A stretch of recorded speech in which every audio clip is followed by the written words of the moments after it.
On distingue plusieurs types de sorties en extérieur. Les promenades allant d'1 heure à 1 journée et les randonnées d'1 journée et plus. Les cavaliers, comme les chevaux, peuvent être de niveau débutant ou confirmé.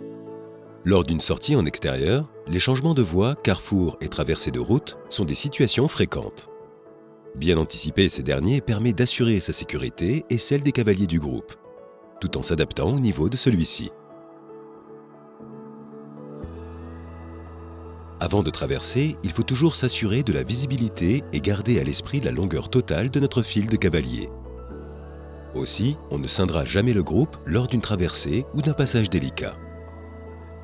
Les cavaliers et chevaux de tête et de queue se veulent être les plus expérimentés et assureront un passage calme et serein. Lors d'une reconnaissance d'itinéraire, si un passage semble trop délicat, il est préférable d'emprunter une zone plus sûre, quitte à faire un léger détour. Quel chemin estimez-vous le plus adapté à votre groupe ?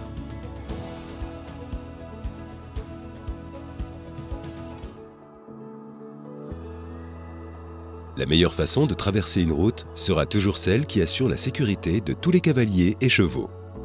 Mettre ses sens en alerte et faire preuve de bon sens est primordial. Gardons en tête que la traversée des carrefours peut s'effectuer en plusieurs étapes sans jamais séparer le groupe. L'apprentissage de situations théoriques ne doit jamais faire oublier qu'on ne traverse pas de la même façon avec un groupe de 10 enfants débutants et un groupe de 4 adultes de niveau confirmé. Par exemple, avec un groupe de débutants, on privilégiera les traversées de route appelées en peigne ou en fourrageur. Avec un groupe de cavaliers confirmés, on pourra traverser de front simultanément.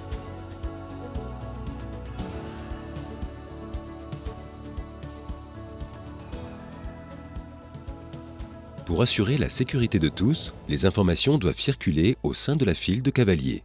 La tête de colonne fait passer les informations en les répétant de cavalier en cavalier, de la tête du groupe jusqu'à la fin.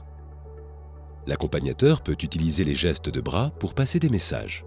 Le bras tendu et écarté, main à plat, de haut en bas signifie ralentir. Enfin, tout changement de direction doit être signalé aux autres usagers. Le bras tendu dans une direction indique que cette dernière va être suivie.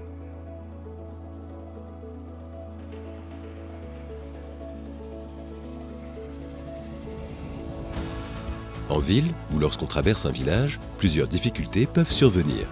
Le franchissement de lignes blanches et de ralentisseurs, souvent glissants, et les plaques d'égout qu'il faut éviter.